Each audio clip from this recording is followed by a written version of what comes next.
அகிலத்தின் அன்பான சொந்தங்களுக்கு இனிய வணக்கம். மீண்டும் காலைப்பதியினூடாக சந்தித்திருக்கின்றோம். சிரியாவில் மீண்டும் மிகப்பெரிய அளவிலான போராட்டம், கலவரங்கள், சண்டை இடம்பெற்றிருக்கின்றது. இதற்கான காரணம் குறித்து பல்வேறுபட்ட தகவல்கள் தற்போது வெளியாக இருக்கின்றன. கவுதி படைகள் இஸ்ரேலுக்குள் நடத்திய தாக்குதல்கள் குறித்து பல அதிர்ச்சிகரமான விடயங்கள் தற்போது இஸ்ரேலுக்கு வெளியாக இருக்கின்றது. ஏற்கனவே கவுதிகளின் தாக்குதலை தாம் முறியடித்து விட்டதாக இஸ்ரேல் குறிப்பிட்டாலும் கூட ஒன்றன்பின் ஒன்றாக இஸ்ரேலுக்குள் ஏற்பட்ட சேத விவரங்கள் வெளியாகி இஸ்ரேலுக்கு மிகப்பெரிய அதிர்ச்சியை கொடுத்திருக்கின்றது. மீண்டும் இஸ்ரேல் ஒரு கொடூரமான நடவடிக்கையை காசாவுக்குள் நடத்தியிருக்கின்றார்கள். இந்த சூழலில் பிராந்தியத்திலும் உலகிலும் நடைபெற்றிருக்கக்கூடிய மிக முக்கியமான சம்பவங்களை இந்த காணொளியில் விரிவாக பார்க்கலாம்.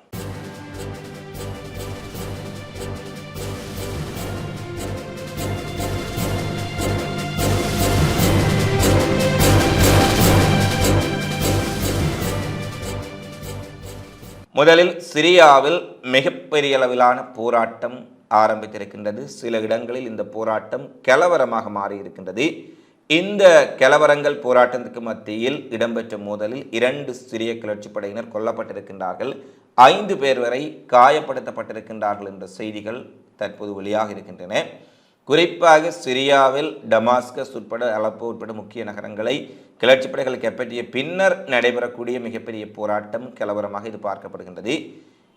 கடந்த சில தினங்களுக்கு முன்பு ஒரு செய்தியை நாங்கள் வெளியிட்டிருந்தோம். அலப்போ நகரில் கிறிஸ்மஸ் மரம் அங்கிருக்கக்கூடிய சிறுபான்மை கிறிஸ்தவர்களால் அலங்கரிக்கப்பட்டு கிறிஸ்மஸ் கொண்டாட்டங்கள் இடம்பெற்ற வேளை திடீரென அந்த மரம் தீ வைத்து கொளுத்தப்பட்டது. அதற்கு எதிராக அங்கொன்றும் இங்கொன்றுமாக போராட்டங்களும் நடைபெற்றன.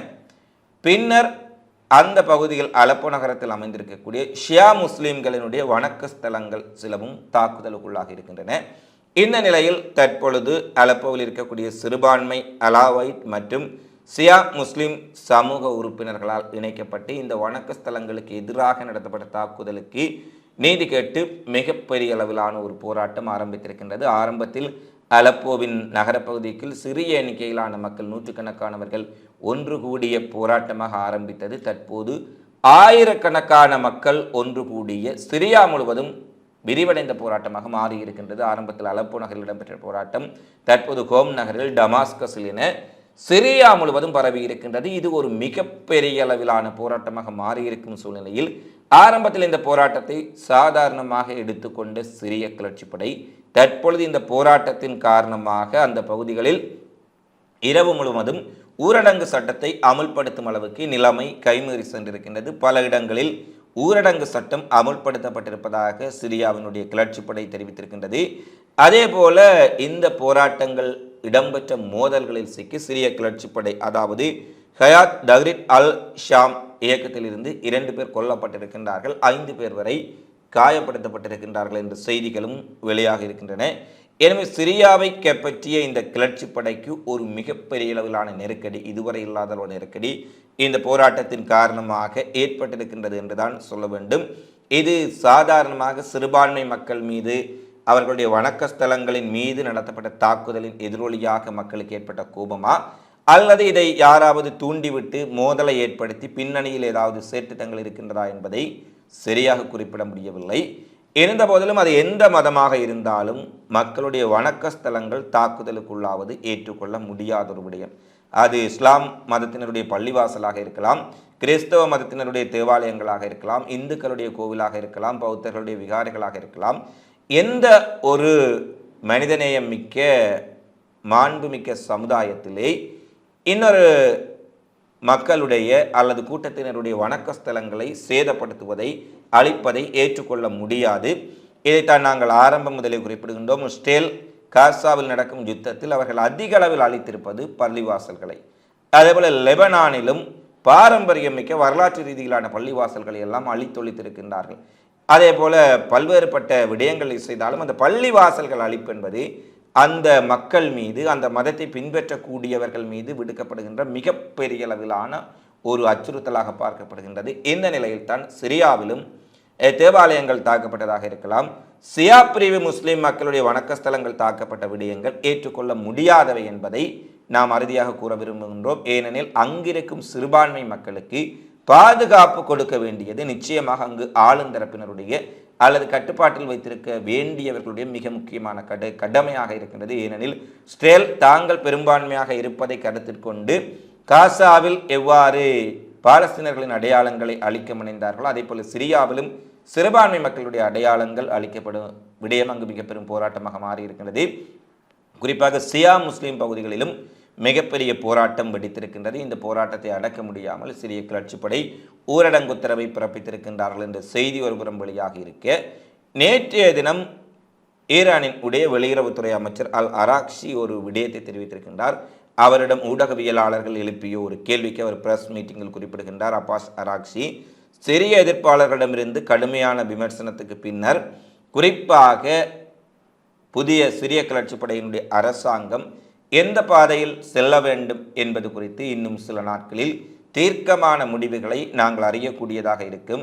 சிரியாவினுடைய எதிர்காலத்தை தீர்மானிப்பது யார் என்பதும் விரைவில் தெரிய வரும் என்று ஒரு மறைமுகமான செய்தியுடன் கூடிய ஒரு விடயங்களை அவர் தெரிவித்திருந்தார். இது மிகப்பெரிய கேள்விகளை எழுப்பியிருந்தது.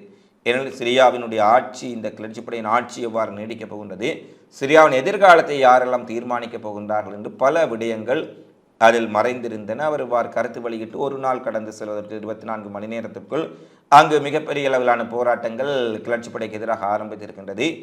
கிளர்ச்சிப்படையின் உறுப்பினர்கள் கொல்லப்பட்டிருக்கின்றார்கள். இதுவெல்லாம் ஒரு மிகப்பெரிய கேள்விகளை தற்போது எழுப்பியிருக்கின்றது. எனவே சிரியாவில் முக்கிய நகரங்களை கைப்பற்றி இருந்தாலும் கூட சிரியா இன்னமும் அமைதிப்படவில்லை.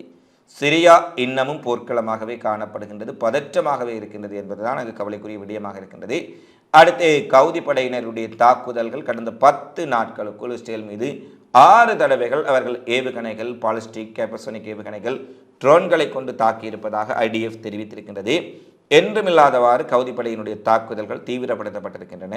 கடந்த 10 நாட்களுக்குள் மட்டும் 6 தாக்குதலை அவர்கள் நடத்தியிருக்கின்றார்கள் என்ற செய்தி வழியாக இருக்கின்றது. இந்த நிலையில் குறிப்பாக கவுதி படைகளினுடைய தாக்குதலை இஸ்ரேல் எதிர்கொள்ள முடியாத நிலையில் இஸ்ரேலினுடைய வான் பாதுகாப்பு சாதனங்கள், அயன் டோம், தாட் உட்பட பல வான் பாதுகாப்பு சாதனங்கள் இதை தடுக்க தவறி இருக்கும் சூழ்நிலையில் கவுதி படைகளுக்கு பின்னணியில் இருக்கக்கூடிய அல்லது கவுதி படைக்கு ஆதரவாக இருக்கக்கூடிய ஈரான் மீது ஒரு நேரடி தாக்குதலை இஸ்ரேல் நடத்த வேண்டும் என்ற கோரிக்கைகள் இஸ்ரேலுக்குள் மிகப்பெரிய அளவில் எழுந்திருக்கின்றன. குறிப்பாக இஸ்ரேலுடைய மொசாட்டினுடைய தலைவர் டேவிட் பர்னியா ஈரானை நேரடியாக குறிவைப்பதொன்றே இதற்கான தீர்வு என நெதன்யாகுக்கு வலியுறுத்தலை மேற்கொண்டிருக்கின்றார்.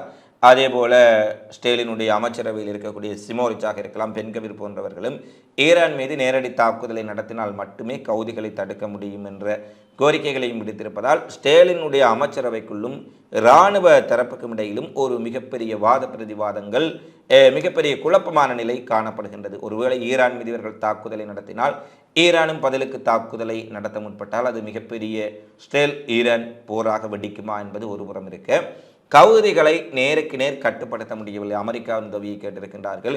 பிரிட்டன் விமானங்கள் தாக்கியிருக்கின்றன. மேற்குலகினுடைய விமானங்கள் ஏமன் முழுவதும் தாக்குதல் நடத்தியிருக்கின்றன. இருந்த போதிலும் கவுதிகளின் தாக்குதல் இன்னமும் தொடர்ந்து கொண்டிருக்கும் சூழ்நிலையில் ஈரானை நேரடியாக இஸ்ரேல் தாக்கினால் இது இவ்வாறான விளைவுகளை ஏற்படுத்தும் என்பதை நாங்கள் மிகப்பெரிய அளவில், உலக அளவில் இது ஒரு மிகப்பெரிய சிக்கலாக மாறும் என்பதை நிச்சயமாக கூற முடியும்.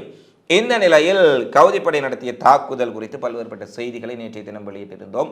நேற்றைய தினம் அஸ்கலோனில் அமைந்திருக்கக்கூடிய மின் உற்பத்தி நிலையம் கவுதிகளினுடைய ஏவுகணை தாக்குதலில் சேதமடைந்ததாக கூறப்பட்டது. அதற்கான வீடியோ பதிவுகளையும் கவுதி இயக்கத்தினர் வெளியிட்டிருந்தார்கள்.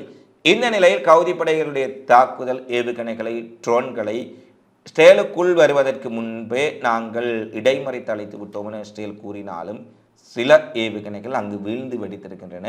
பெரும் சேதத்தை இஸ்ரேலுக்குள் ஏற்படுத்தியிருக்கின்றது என்ற செய்தி தற்போது சுயாதீனமாக வெளியாகி உறுதிப்படுத்தப்பட்டிருக்கின்றது. இந்த நிலையில்தான் நேற்று ஒரு ஏவுகணை அஸ்கலோனில் இருக்கக்கூடிய மின் உற்பத்தி நிலையத்தை தாக்கியிருக்கும் அதே நேரத்தில் மற்றொரு ஏவுகணை இஸ்ரேலிய இராணுவத்தினுடைய IDF-இனுடைய தொழில்துறை மண்டலம், அதாவது ஆயுத தொழிற்சாலை, கவச வாகனங்கள், பீரங்கி குண்டுகள், ஆர்ட்லரி ஷெல்களை உற்பத்தி செய்யக்கூடிய ஆயுத தொழிற்சாலையின் மீது நேரடியாக தாக்கி ஒரு மிகப்பெரிய சேதத்தை ஏற்படுத்தி இருக்கின்றது.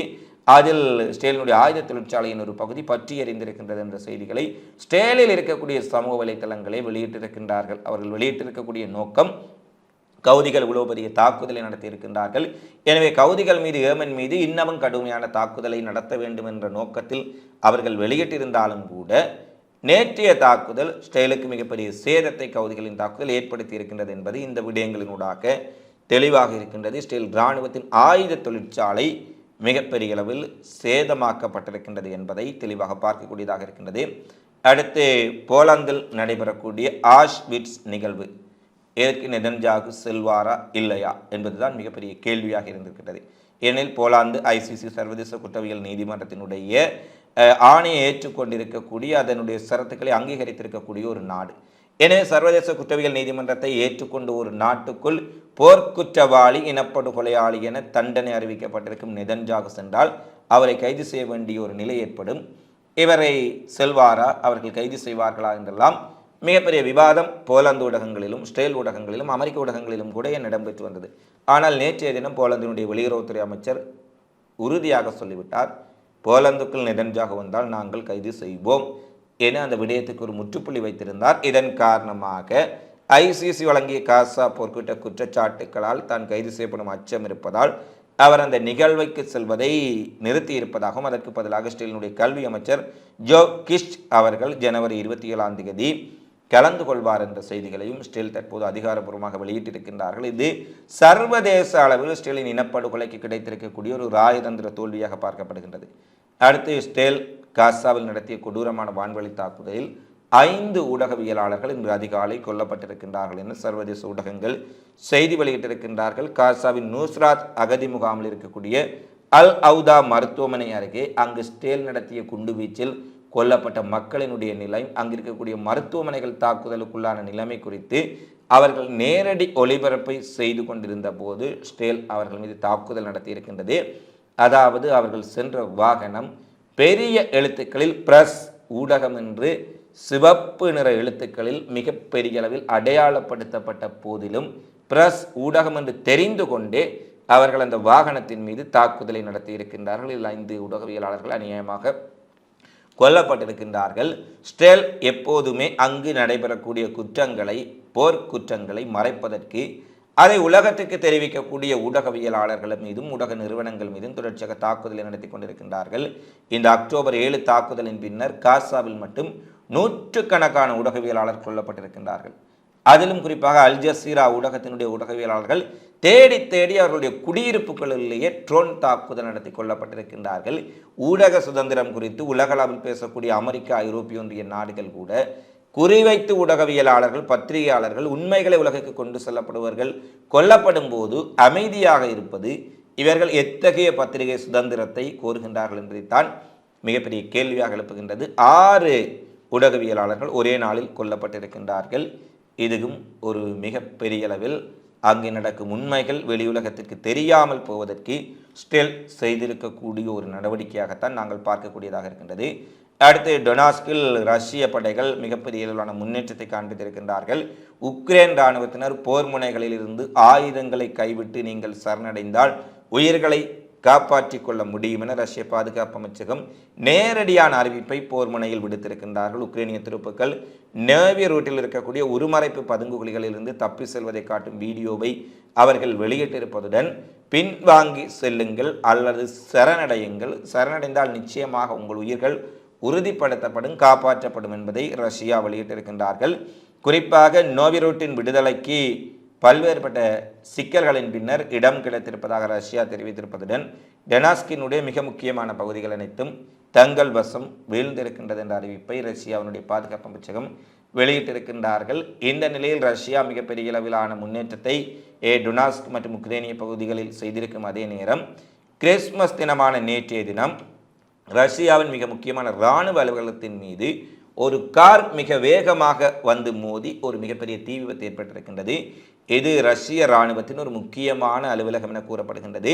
இதில் உக்ரைனிய முகவர் ஒருவரே காரை மோதி தீ விபத்தை ஏற்படுத்தினார் என்ற சந்தேகத்தின் அடிப்படையில் விசாரணைகள் இடம்பெற்று வருவதாகவும், குறிப்பாக ரஷ்யாவுக்குள் பயங்கரவாத தாக்குதலை நடத்தலாம் என்ற ரீதியில் ஊடுருவி உளவு வேலைகளில் ஈடுபட்ட 4 உக்ரைனிய ஸ்பை உளவாளிகளை நேற்றைய தினம் ரஷ்யாவினுடைய குற்றப்புலனாய்வுத்துறை கைது செய்திருந்த சூழ்நிலையில் தற்போது ஒரு முகவர் நேரடியாக ரஷ்யாவின் இராணுவ அலுவலகத்துக்குள் மோதி காரை வெடிக்க வைத்து அந்த முகாமை அலுவலகத்தை எரிய செய்திருக்கின்றார். இதன் பின்னணியில் நேட்டோ நிச்சயமாக இருக்கலாம் எனவும் இந்த இராணுவ முகாம் தொடர்பான பதிவுகளையும் புகைப்படங்களையும் தகவல்களையும் நேட்டோ தான் இவர்களுக்கு வழங்கி இருக்கின்றார்கள் என்ற ரீதியிலும் விசாரணைகளை ஆரம்பித்திருப்பதாக ரஷ்ய குற்றப்புலனாய்வுத்துறை தெரிவித்துள்ளது. ஏதான் இன்றைய நாளில் வெளியான மிக முக்கியமான செய்தி பதிவுகளாக நிகழ்வுகளாக பதிவாக இருக்கின்றன. தினம்தோறும் உலகெங்கு நடைபெறும் செய்திகளை உடனுக்குடன் தெரிந்து கொள்ள அகிலத்தோடு இணைந்திருங்கள். எங்களுடைய இந்த காணொளியின் கீழே இருக்கக்கூடிய டிஸ்கிரிப்ஷனில் எங்களுடைய வாட்ஸ்அப் குரூப், ஏற்கனவே வாட்ஸ்அப் சேனலில் பல நண்பர்கள் இணைந்துள்ளீர்கள்.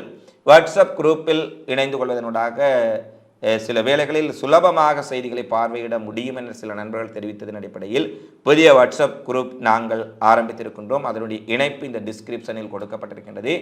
அதில் நீங்கள் ஜாயின் ஷட் என்று சொல்லக்கூடிய அந்த பட்டனை கிளிக் செய்வதனூடாக எங்களுடைய வாட்ஸ்அப் குழுமத்தில் வாட்ஸ்அப் குரூப்பில் நேரடியாக இணைந்து கொண்டு அதில் பதிவேற்றக்கூடிய நிகழ்வுகள், செய்திகள், அது சார்ந்த விடயங்களையும் அகிலம் மீடியா ஃப்ரெண்ட்ஸ் என்று சொல்லக்கூடிய நண்பர்களுக்கான அந்த குழுமத்தில் இணைந்து கொண்டு அறிந்து கொள்ள முடியும் என தெரிவித்துக் கொண்டு இந்த காணொலி பதிவு தொடர்பிலான உங்களது மதிப்புமிக்க கருத்துக்களை தவறாமல் கமெண்ட்ஸில் பதிவிடுங்கள் என கேட்டுக்கொண்டு மீண்டும் காணொலியில் உங்களை சந்திக்கும் வரை உங்களிடமிருந்து விடைபெறும் நான் உங்கள் அன்பின் சந்துரு.